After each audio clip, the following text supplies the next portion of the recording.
United Urdu news में आप तमाम का खैर मकदम है।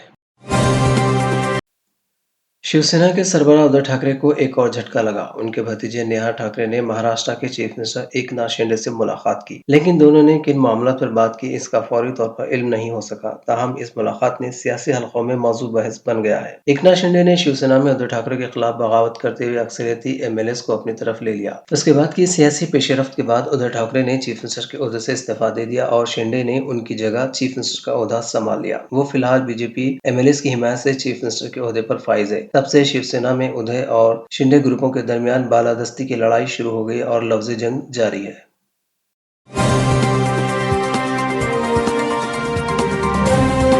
हमारी हिम्मत अफजाई के लिए इस चैनल को सब्सक्राइब करिए, वीडियो को लाइक करिए और शेयर करिए।